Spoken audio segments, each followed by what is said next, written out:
Chris Taylor, would you consider revisiting your Bill Scouts ideas for use inside Star Citizen to provide standards and advancement criteria inside your Star Citizen organization? Imagine a homebody gamer screwing up his courage to take an introductory glider flight at his local airfield because he wants to be a squadron commander in the game, or some 13-year-old kid in Gainesville being mentioned on team leadership 5 paragraph order briefings and raid planning by a 22-year-old Marine at Okinawa to standards that were developed by a veteran Navy SEAL. That's a great question, Chris. And it goes deeper than that. Not only do I want to use the game, we are going to... I didn't write the questions, folks, so if you're one of these people who think Star Citizen is boring, I'm sorry, I'm just reading the questions in order. There are organizations already, hundreds, 600, 700 of them, and the game hasn't really even come out yet. Honestly, they're still pre-alpha testing. But there are hundreds of organizations, pirate organizations, mercantile organizations, exploration guilds, and some vague political alliances. And they're going to attract certain kind of people. The kind of people we're going to attract are a very, very small percent of that, because the primary thing that we're looking for is discipline. You get somebody gets into a game like that, where you basically can just, if you've got a little cash, you can find yourself in the most advanced of these space fighters and put whatever weapons you want on it and so on. But we're looking for people who are willing to work their way up through the ranks, which means that if you want to be a fighter pilot in this game, you got to start out by being a third officer on a freighter. And if you do a good job there, you get to 53,000 organizations. Sorry about that, Foghorn. 53,000 organizations. That's just organizations. We're going to end up taking over all of them because we're going to build America in space. That's what this whole idea is very simple. It's how do you build America in space? Because if you can build America in space 1,000 years from now, you can show people what the country's made out of and how it works. That's the whole plan. That's it. It's very simple. We're just going to show people who don't know a jack about this country and how the country was formed and why. We're going to build America in space in front of their eyes. We're going to do it by making the best of these little movies, fan films that are out there. I think it's just bloody brilliant. Is what I do think. But it's deeper than that, because Chris, it's not just that they can be exposed to real world training and maybe they'll go and get a real glider ride. I find that a little unlikely. Some people might, but since the whole thing is done in character, or most of it anyway, I think it's a little bit unlikely. But we're not just going to do things like teach them air-to-air tactics, and we're not just going to not just going to teach them about history and things like the thatch weave and how these Greek hoplites who were farmers defeated the most experienced, glorious warriors that the East had. Farmers just kicked their asses for 400 years. Why? They're going to learn those things, and that's cool. But they're also going to learn about things like character. They're going to learn about character. They're going to learn about right and wrong. They're going to be father figures in this, and they're going to be people who do the right thing and people who don't do the right thing. And there's a funny thing about being an instructor, like a flight instructor. People basically pay you to give them your advice. And while you may be giving them advice on stall speeds and aerodynamics, they can often take your advice on other things as well. And so we're going to ask for discipline. And there's very few people out there with discipline, but with something like 2 million people already signed up, I'll take 1% of 1%, because we need discipline in order to win. I spend a lot of time out there practicing, and way too much time, I guess. But I have to practice because I have to be relatively good at this. But I will never, ever be as good as some 14-year-old who spends 7 hours a day in there. That's all they do. I'll never be as good as that kid. Never, ever, ever. And I know it for an absolute fact because they clean my clock all the time. Just go in there by myself and I just get my butt handed to me. In a room full of 10 players, 20 players, if I really apply myself, I can usually come in third, maybe second, but that's unusual. Third, fourth, fifth, somewhere in there. out of 15 or 20. That's not bad for a 58-year-old guy. But we'll never be better than those guys. And so in the movie segment, we've got a class full of young pilots who wish they were somewhere else, wish they were out in the fleet, wish they were in the newest equipment. They're not. They're stuck in the worst place in the universe, in a backwater, in literally 100-year-old vehicles. And the first thing they get as their first briefing is their commander comes in and says, here's the situation right now. You're only here because you're the bottom of the class. The best guys went to the fleet. But even if the best guys were here, here's the reality. We're outnumbered. The people who we are fighting against have better equipment than we do. They have more of it, and they're better pilots than we are. Mumble, mumble, grumble, grumble. But it's true. And this is what I mean by building America in space. This is just a small example of what I mean by this. So, now you've got a bunch of people who are utterly demoralized. They were demoralized when they got their assignment. They think this commander of theirs is a complete defeatist and a loser. And he shows them that he's right. And so now you're stuck with the problem. And the problem is, how do you beat superior numbers of better trained people with better equipment? It seems impossible. And it is impossible, except that it's done. It's been done before. It was done in the Pacific. And this is where the power of this idea starts to take place. Because I can have this guy who's doing a briefing set 1,000 years in the future, say, point to a picture of a guy in khaki shirt and a leather helmet, and say, we are going to survive and win out here because of this guy who lived 1,000 years ago in 1942. And his name is, I can't remember. Is it John Thatch? James Thatch? I forget his first name, but believe me, I will get it right. His name is Thatch.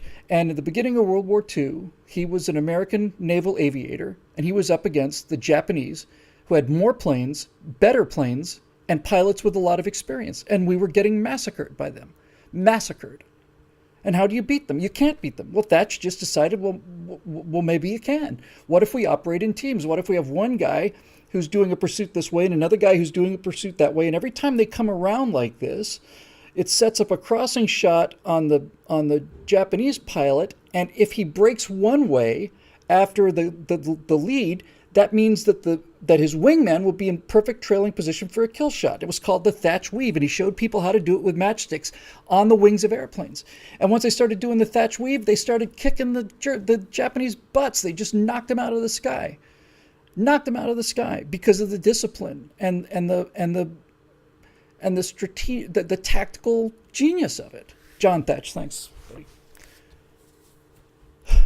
That's interesting.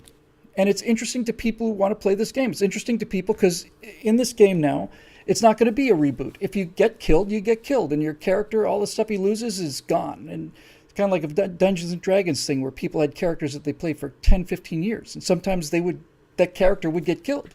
In the game killed, obviously.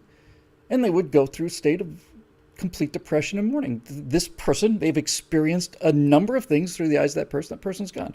So, not everybody can be the best fighter pilot out there. And since not everybody can be the best fighter pilot out there, people are going to want to know, how do you beat the best fighter pilots out there? Well, you beat them by teamwork. But the only way you can achieve this is through extremely rigid discipline. And that gives me a chance as a writer. It gets me fired up as a writer. It gives me a chance to talk about John Boyd and about John Thatch. And it gives me a chance to talk about why the Hoplites beat the Persians through cooperation. And I had a great example. What was it? Just flew right out of my head. Just give me 1 second here. It'll come back. Basically, I remember. So this squadron commander that I'm going to play, because nobody else can do it, can't afford him, basically says, we are in this squadron, regardless of what happens out in the rest of the Navy, you're not going to paint kills on your aircraft. You're not going to get to paint kill signs like Japanese meatballs or German crosses or whatever. We're not going to do that here. However, We are going to keep very, very strict score of what the squadron achieves. What is the squadron's score? Because what I've realized from spending hours and hours and hours out there fighting these people in simulation is that since they're better than we are, the only way for us to survive is, as I say, through discipline. And that means that you have to train up to go against your very instincts. Now, Foghorn Viper Check has said it many times. It's an old saw. It's absolutely true. The primary quality you're looking for in a fighter pilot is aggressiveness. The second quality that you'd like to have is aggressiveness, and third quality, most important of all, is aggressiveness. You cannot survive in a dogfight situation. You cannot survive aerial combat if you are not constantly on the offensive.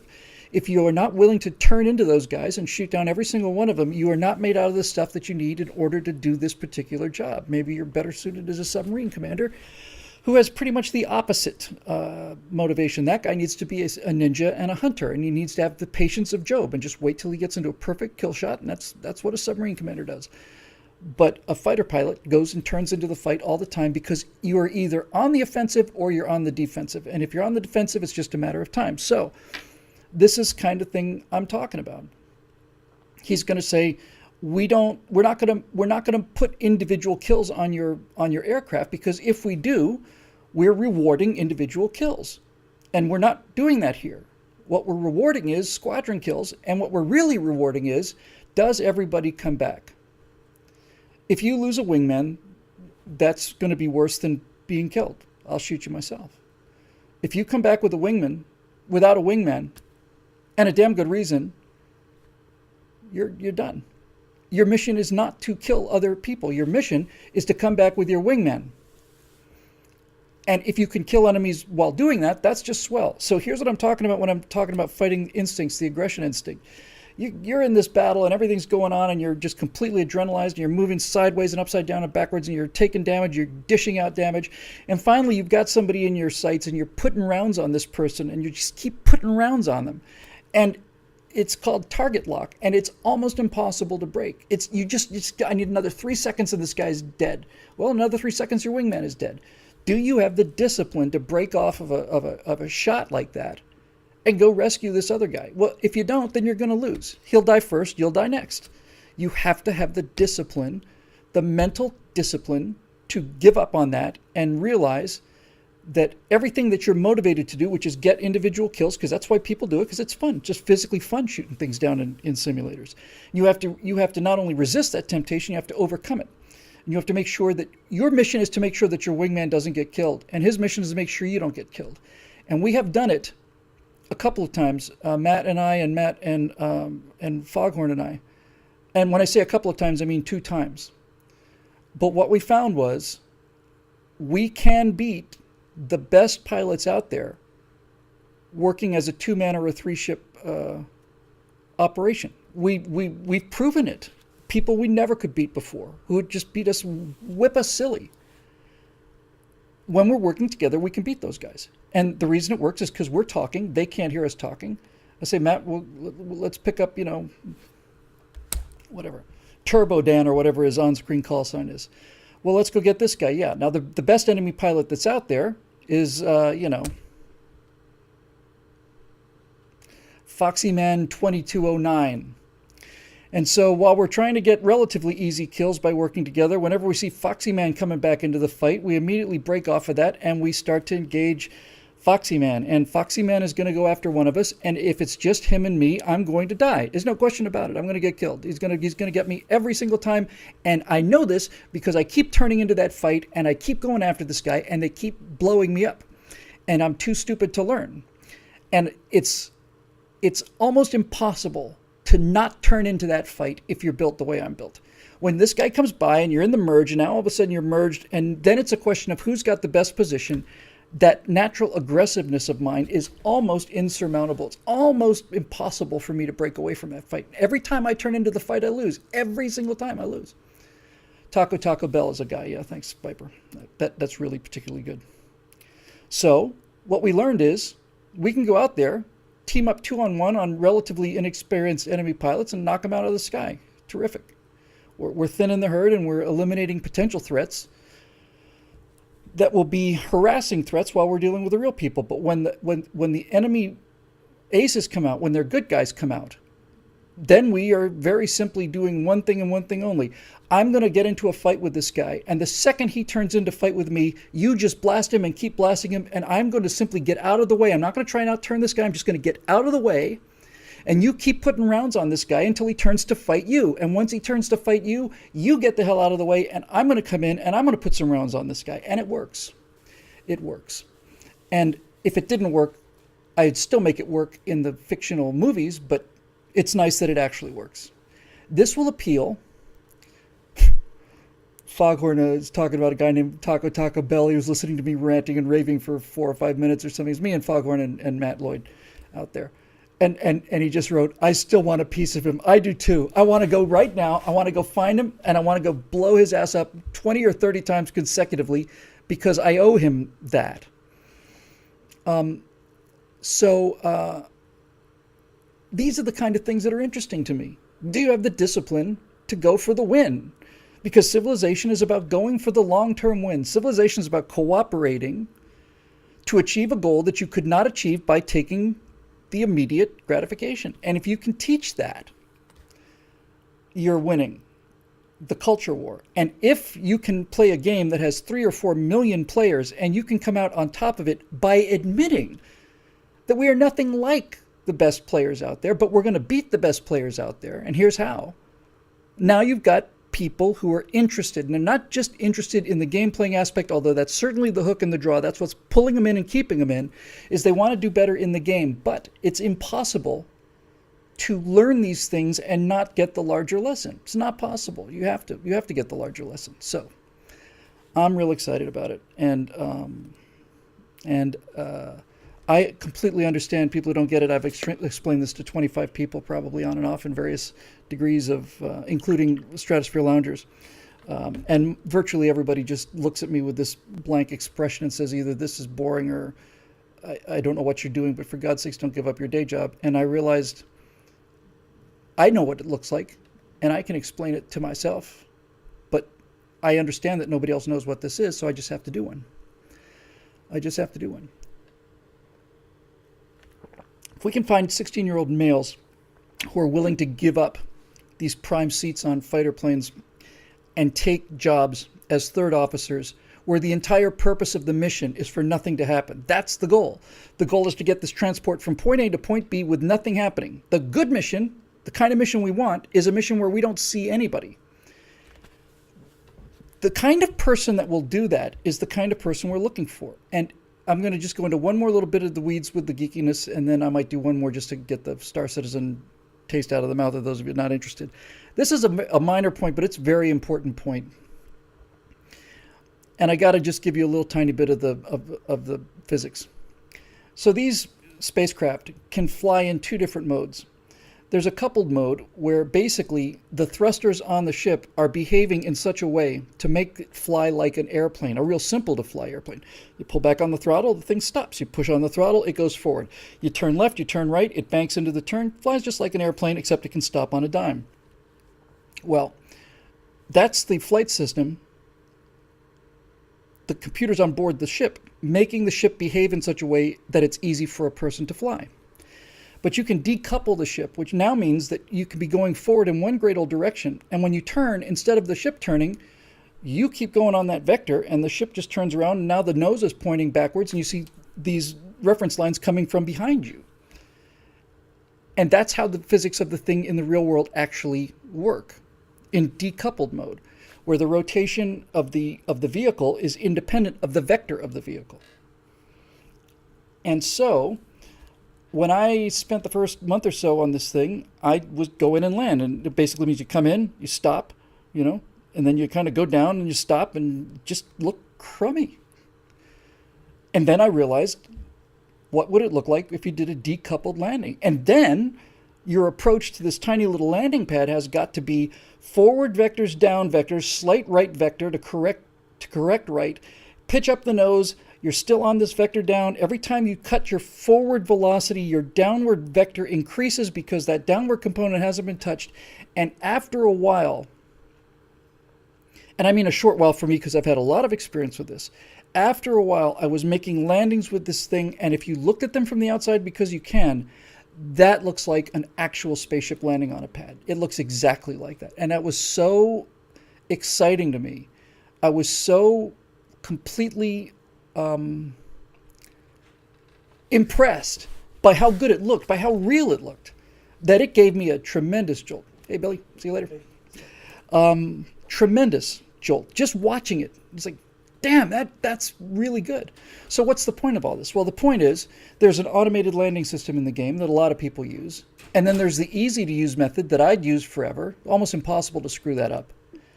But it's going to be a requirement for us that everybody does a decoupled landing. And the reason is because it looks good and it takes skill. It's hard. It's really hard. You're dealing with, 3 different axes of motion, and they're all independent of each other, and it looks great. So we're going to basically say, hey kids, we know that you've got 400 kills already, or 4,000 kills, or 40,000 kills.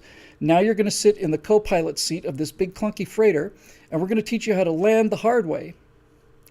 And they're going to go, why? And I'm going to say, because if you understand this, you will then, in your bones, understand what fighting in space is really all about. Plus, it looks cool. So there you go. I'll do one more because I didn't want to end on Star Citizen, but I'm very excited. And by the way, the game has been delayed for 3 or 4 months, but what we're seeing is it's indescribable. It's indescribable how freaking amazing it is. Absolutely, absolutely breathtaking. What you can do and how good it looks. Breathtaking. Parenthetically, I was planning on doing live actors and compositing them into this thing because I did not have the means of doing the facial capture animation and all the rest of it and syncing it up and so on. And then we saw a demo where basically you take a webcam like this. Essentially, it's the Stratosphere Lounge. And they've got guys have come up with software that's looking at the position of my eyes, my head, my chin, my mouth, all of it. I'm not having to wear reference dots like they used to because the software doesn't need them anymore. It's just got the computing horsepower to say those are his eyes, that's his nose, there's his chin. And they've done demonstrations of this where I am on a webcam and I go, hey man, and you don't even have to be that big. You just go, wow. And that webcam decodes the facial positions of mine, translates it onto my in-game character, and that character is speaking, and not only is my voice coming out of him, but all the facial expressions are they're not perfect, but they're very, very good. So I may be obsolete as an actor in this, although I suspect not, because there's a quality to the live action that's really sets it apart. There's a lot of people making these machinimas, which are where you take game footage and record it, and they're action sequences because they have to be, because you're dealing with computer-generated characters. I want to do a combination of that, and I also want to do something more like a fan film. And if you look at fan films, you look at some of these Star Trek original series things on the web, and these bridge sets are indistinguishable from the original series show because they're built from the same plans. The lighting and the costumes are indistinguishable from the original series, except that it looks better only because it's on HD or 4K. The special effects are better. It looks like the old Enterprise, and the phaser effects look like old optical things, but it looks as good as anything, and it costs them nothing because they love it. They build these things in their own time, and the payoff is you get to be in a red shirt walking down the halls, the curvy halls. And those fan films are the emotional tone I'm going for. I'm going to have to use some of the game capture footage technology, but I'm convinced I can do it because I know what I'm doing with those kind of things and finally get a chance to stretch a little bit. All right, here we go, last one.